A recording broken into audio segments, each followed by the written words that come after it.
I chose to give a female employee control of the company's destiny as a fresh challenge. I put her in touch with a senior executive at a big bank I like, and the first conversations about funding appeared promising. But when she went to the bank by herself, she was dismissed after only 5 minutes with the remark, "Your company doesn't belong here." She was clearly upset when she returned to the workplace. Despite my previous agreement with the head of the loan department, it came out that she had been mistreated by the new manager, who was the son of the recently appointed vice president. "If that's how you're going to treat us," I yelled at the bank president, driving the bank employees into a panic. "I'll close all 51 group company accounts worth $3.65 billion, I said. When the female employee and I arrived the following day, we were greeted by, "My name is David Collins. Recently, I've been dealing with a stiff shoulder and a growing belly, but fortunately, my physical checkup results showed no abnormalities." With a sigh of relief, I celebrated my 55th birthday. I married my wife when I was 35, but our inability to have children caused tension in our relationship. Arguments became frequent, and we divorced 10 years ago. As many divorced people say, divorce is far more challenging than marriage. Without children, there was no custody battle to contend with. My ex-wife, not being materialistic, didn't demand excessive asset division, so our divorce negotiations were resolved smoothly. We parted amicably, and despite our divorce, we didn't sever ties. In fact, our relationship transformed into one more akin to old friends, and we've had better conversations since. 2 years after our divorce, my ex-wife remarried and had a child.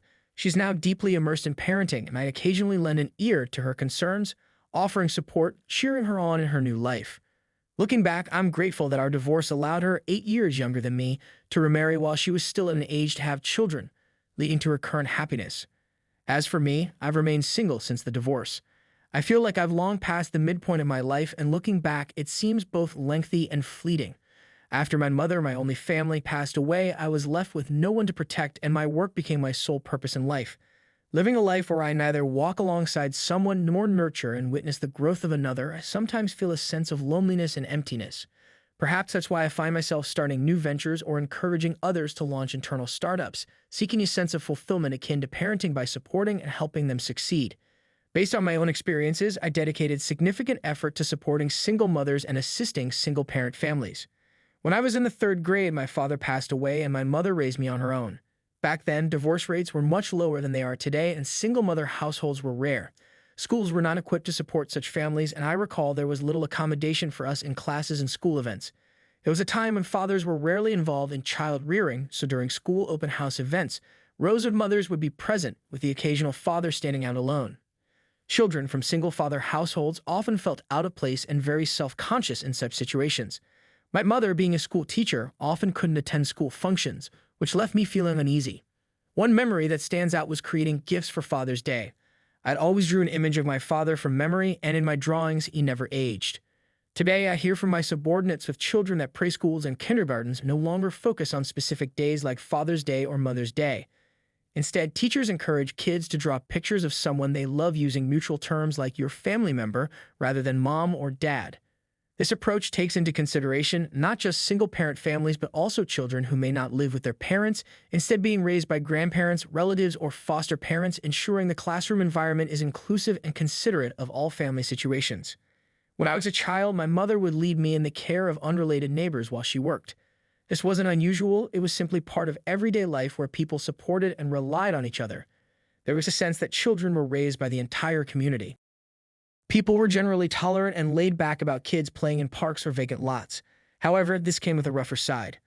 A well-known strict neighbor might scold you, or a teacher might suddenly deliver a knuckle rap without warning. Among the children, there were no filters either. I recall being teased as the kid without a dad and encountering various unconscious forms of labeling that were casually accepted at the time. It was an era of both the good old days and the bad old ways, a time with its share of charm but also its share of outdated and hurtful practices. I think I was subtly hurt by being categorized as a child from a single-mother household. Saying that everyone is equal is far easier than achieving it, but I believe we must continue to promote inclusivity and break down emotional barriers. That said, I was raised in an environment far less sensitive than today's world, and I carried many ingrained stereotypes and was shaped by outdated practices from that era. Adapting my values to align with the modern age of diversity hasn't been easy, but by carefully listening to the perspectives of younger employees, I've gradually been able to accept and embrace new ideas. This led me to make a pivotal decision to shift from a management style where I led from the top to one that empowers others to take the lead. I decided to appoint someone who would truly understand and represent the needs of single-parent families, a female employee named Taylor. Taylor, 47, is an excellent employee who, like my mother, lost her husband and raised her two sons alone. Now that her youngest is in high school, she has more time and energy to dedicate to her career. At this perfect timing, I decided to entrust her with a key role. Rather than simply expanding this initiative as part of our existing company operations, I proposed a new approach, having Taylor launch an internal startup. If this model succeeds, it could serve as an inspiration for many single mothers and be a significant benefit to our company as well. Since Taylor remains employed by the company, her risks are minimized. After careful consideration, I've decided to take on the challenge of launching an internal startup. I brought a business plan with me, Taylor said. I'm deeply honored by this opportunity and will do my utmost to succeed. Thank you for believing in me. I asked Taylor to give me her answer within 3 weeks, and she came back with her decision in just 1 week. Quick decisions are the mark of an excellent business person, and the fact that you also prepared a business plan that's promising for the future, I said, impressed. Although I had only given her a rough outline of the vision for a business to support single-parent families, Taylor had transformed the idea into a fully viable business plan. Her proposal was to launch a service that dispatches certified professionals such as childcare workers, nurses, and caregivers to families in need, particularly addressing the shortage of support for children with illnesses. The plan was thorough, addressing potential challenges and offering exciting possibilities. It was clear to me that my judgment of Taylor's potential was spot on.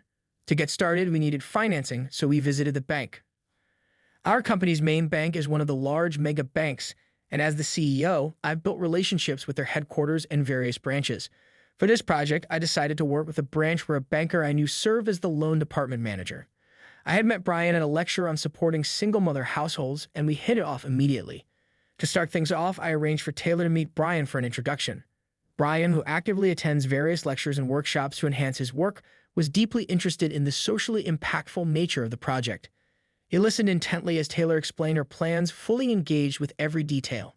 We'll need to submit the required documents and get approval from the higher-ups, but with Mr. Collins backing this, I believe the loan will be approved, Brian said confidently.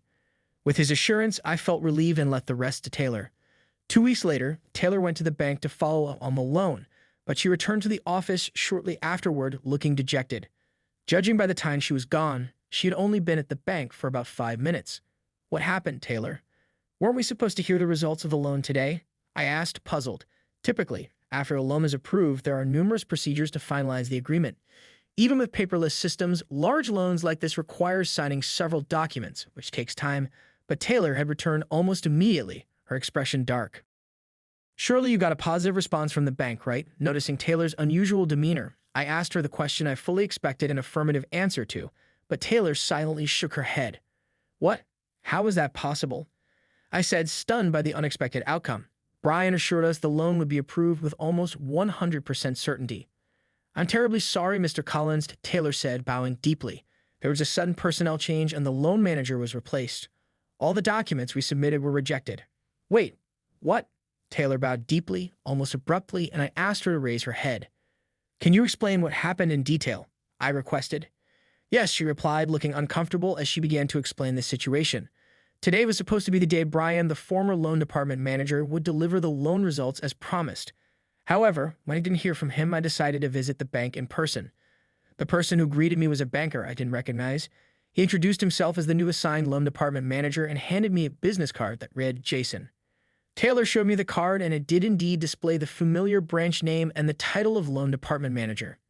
Jason said, when I looked at the handover documents, I assumed the name was male. But I see now you're a woman. Visibly disappointed, Taylor explained it seemed Jason had misunderstood from the loan documents that I was male, given that the name Taylor can be used for both men and women. It wasn't an unreasonable mistake. But then he said, oh, so that's why this proposal is so overly optimistic. It makes sense now. We'll be canceling the loan discussions, and immediately sent me away. She added they told me that a bottom-tier company has no place here. As Taylor's shoulders drooped, my anger rose, and I could feel myself mentally readying for a fight. Even after carefully reviewing Taylor's business plan, I couldn't find any significant flaws. They told me that a bottom-tier company has no place here, Taylor said, her voice heavy with frustration.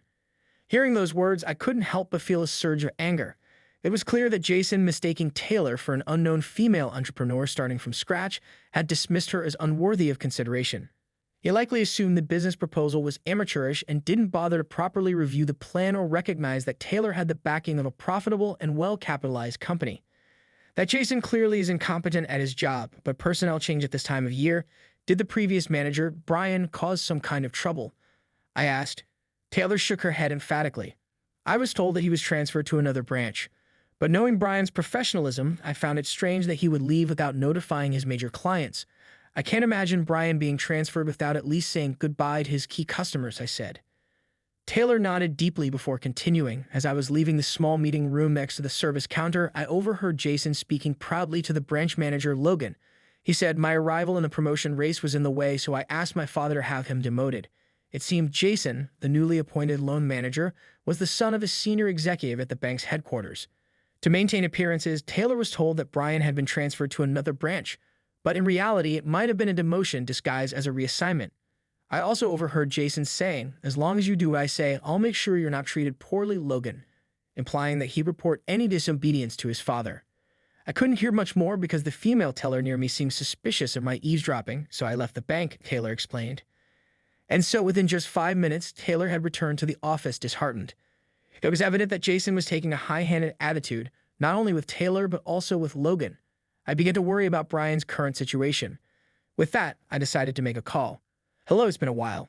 I'd like to discuss something with you. That one phone call would mark the start of my counterattack. The next day, Taylor returned to the bank only to be greeted by Jason, who was smirking smugly. I stood at a distance, observing the situation unfold while keeping myself inconspicuous. Oh, Taylor, isn't it?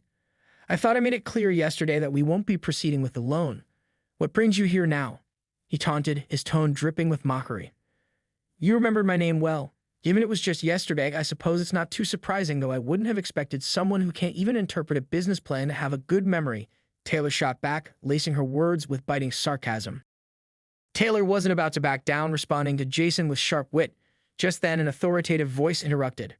Jason, that's enough. The bank grew abuzz as a man in his late 50s appeared. What?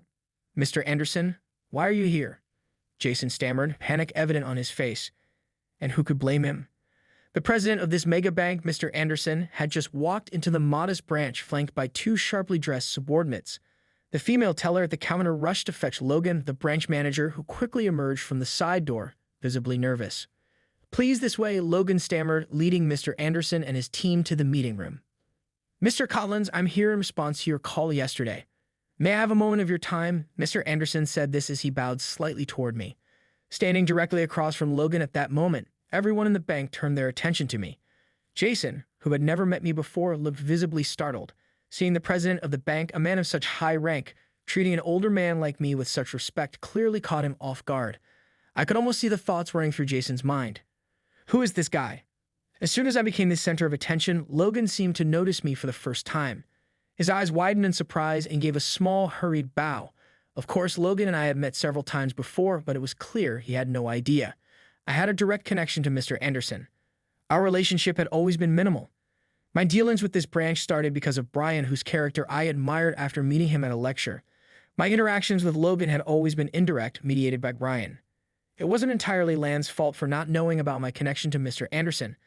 I had never flaunted it, and perhaps the bank's headquarters hadn't deemed this branch important enough to keep Logan in the loop on sensitive matters. I never imagined Mr. Anderson himself would come to discuss this matter, said still visibly shaken. As the president of a mega bank, Mr. Anderson's schedule was undoubtedly packed. I could only imagine how many appointments he had to cancel to make this visit happen. Acknowledging his sincerity, I had already decided to withdraw my harsh declaration from the day before. However, for the sake of teaching Jason a lesson, I made sure to keep my expression stern. The scene had drawn attention from the bank's other customers, so we moved to a private meeting room. Taylor, you don't need to worry about a thing. Just hold your head high, I whispered to her as we entered the room. Once everyone was inside, Mr. Anderson gestured for Taylor and me to take seats on the leather sofa while he sat across from us. Logan, standing awkwardly nearby, seemed unsure of what to do until Mr. Anderson addressed him. Logan, sit next to me, the president instructed. Obediently, Logan took his seat. Jason, however, seemed to assume he should also sit next to Logan, but as he tried to settle in, Mr. Anderson shot him a sharp glare. Jason, you stand, Mr. Anderson commanded firmly. Yes, sir, Jason stammered, startled. He moved to stand by the wall near Mr. Anderson, looking small and out of place. I must apologize sincerely. One of our employees has acted inappropriately, Mr. Anderson said, standing and bowing deeply. Please raise your head. It pains me to see you bowing like this, I said sincerely, watching Mr. Anderson, someone older than me and a person I've long respected, bowing so deeply in apology. It was an uncomfortable sight, I must admit. In my anger yesterday, I rashly declared close all 51 group company accounts worth $3.65 billion over the phone. I confessed, feeling a twinge of regret. $3.65 billion? Jason blurted, his face a mixture of shock and disbelief.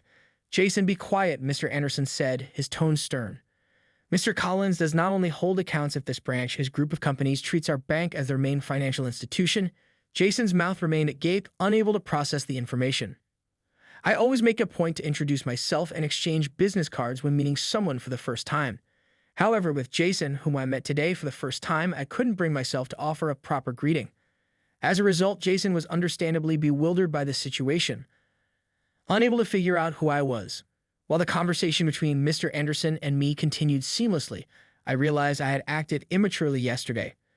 When you went out of your way to offer a sincere apology and arrange this meeting to discuss things directly, I realized I had acted immaturely yesterday, I said, feeling a twinge of guilt as I scratched my head awkwardly. After hearing about the situation, I felt it was imperative to meet with you directly to apologize.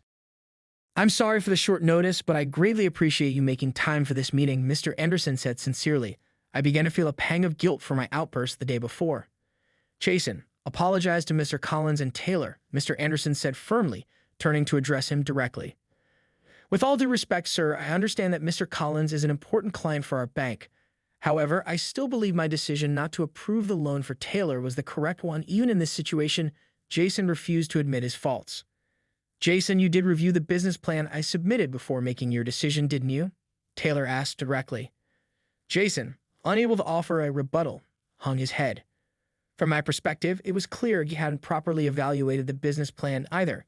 Surely didn't you dismiss the plan just because Taylor is a woman without thoroughly examining its content or the business's potential? I pressed further, cornering him. Well, Jason stammered, clearly at a loss for words. Yesterday, Jason blatantly said your outlook is overly optimistic because you're a woman, but I strongly disagree. I'm confident that the business model is viable and will turn a profit once it's on track. Her decisive statement was inspiring. It's an undeniable fact that Taylor is new to management. While it's natural for a bank to feel some uncertainty about funding a new entrepreneur for a major bank with significant revenue and assets, the loan amount in question should not be cause for hesitation. This innovative project leverages the strengths of an internal startup, fostering collaboration with group companies, and the repayment simulation for the loan is both practical and feasible. For example, the service includes dispatching childcare workers for regular or sick childcare, and clients can participate as testers for baby food or baby products handled by our group companies. This feedback loop reduces service fees, benefiting both the clients and the company. This approach reflects Taylor's unique insight into the challenges faced by single mothers. I found her ideas genuinely impressive.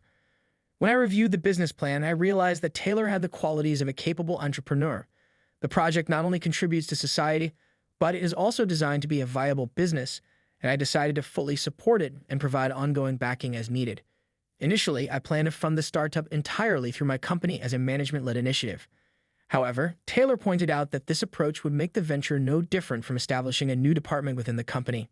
She proposed starting with employee-driven funding, ensuring the new business would truly reflect the principles of an internal startup. That's why we sought a loan from this bank. But with the unexpected arrival of Jason as an adversary, our original goal of minimizing management's involvement crumbled completely. Ideally, I would have preferred not to step in at all. I wanted Taylor to feel the sense of accomplishment that comes with saying, I negotiated this on my own, but it was disappointing that things didn't turn out that way. But honestly, every time I've worked with a woman, it's never gone well, Jason said, making an outrageous remark without a shred of remorse. His deep-seated prejudice was evident. Perhaps he had unresolved grievances from past interactions with women, but personal bias should never influence business decisions. If negotiations fail because of my own shortcomings, I can accept that. But dismissing a proposal outright simply because I'm a woman is unacceptable, Taylor said resolutely. I feel the same way. The person I respect most in my life is a woman. Of course, I deeply respect my father and many male mentors. Mr. Anderson nodded, meeting my gaze. That woman is none other than Mr. Collins' mother. She was my teacher in elementary school, my mentor. Mr. Anderson said, his voice filled with emotion. What? Jason exclaimed, his voice clouded with shock.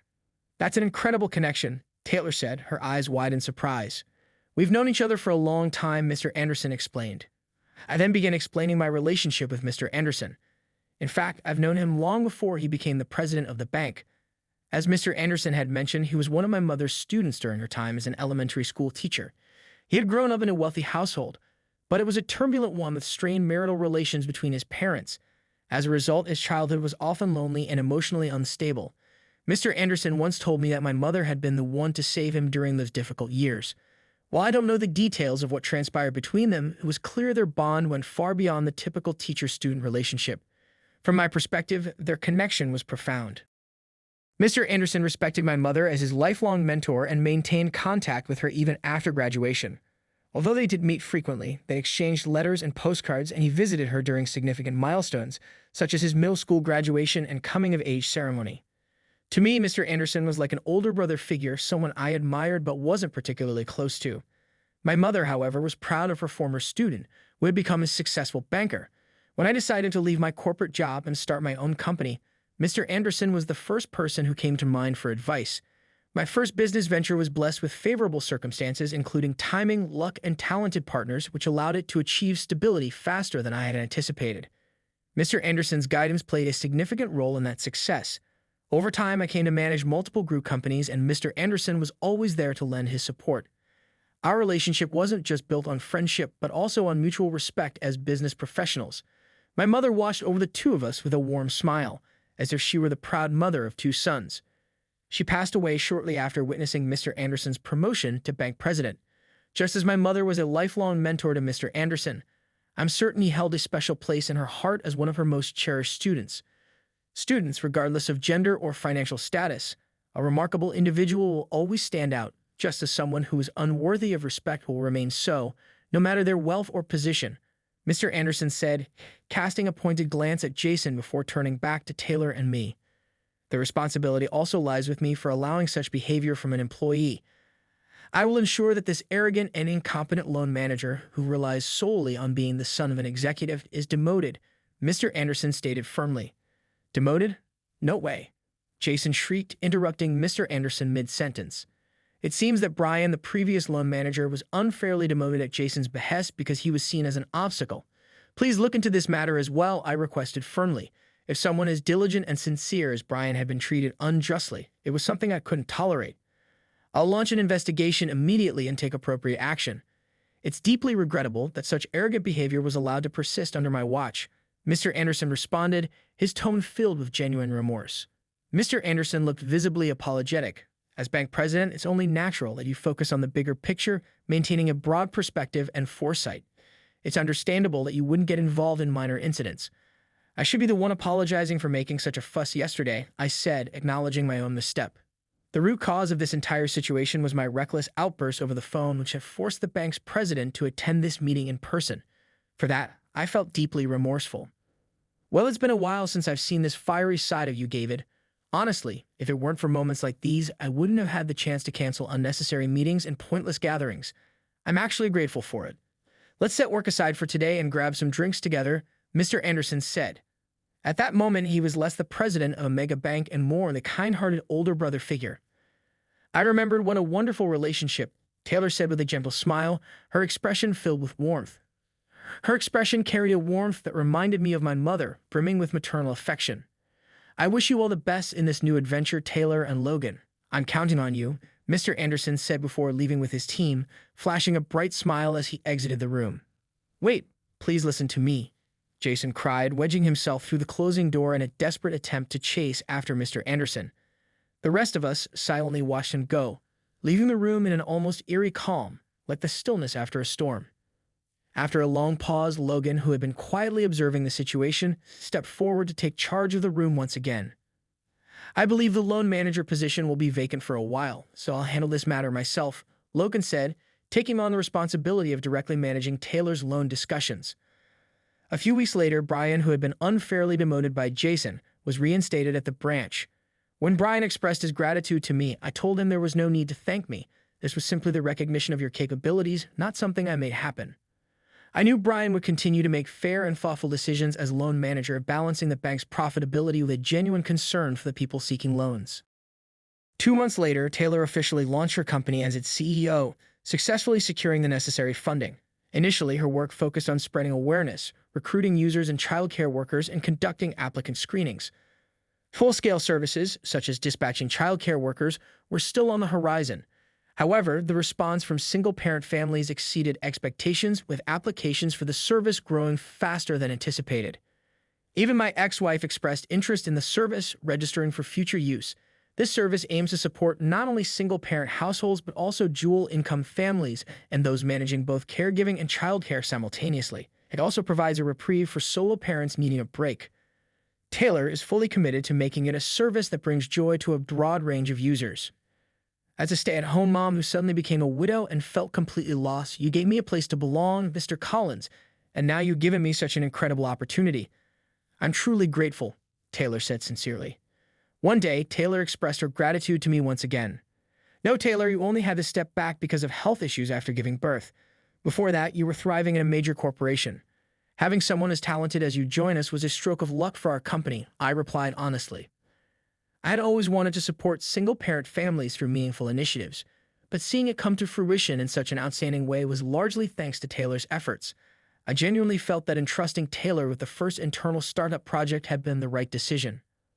Mr. Collins, your ex-wife also registered as a user, right? You seem to still get along well with her. Don't you feel jealous of her new husband? Taylor asked, catching me completely off guard. No, not at all. I have no lingering feelings, so I don't feel any jealousy toward her husband.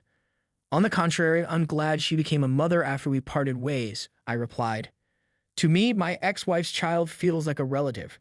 While I'm not directly involved in raising them, I see them as someone I want to quietly cheer on and watch grow from afar. You're so kind, Taylor said softly.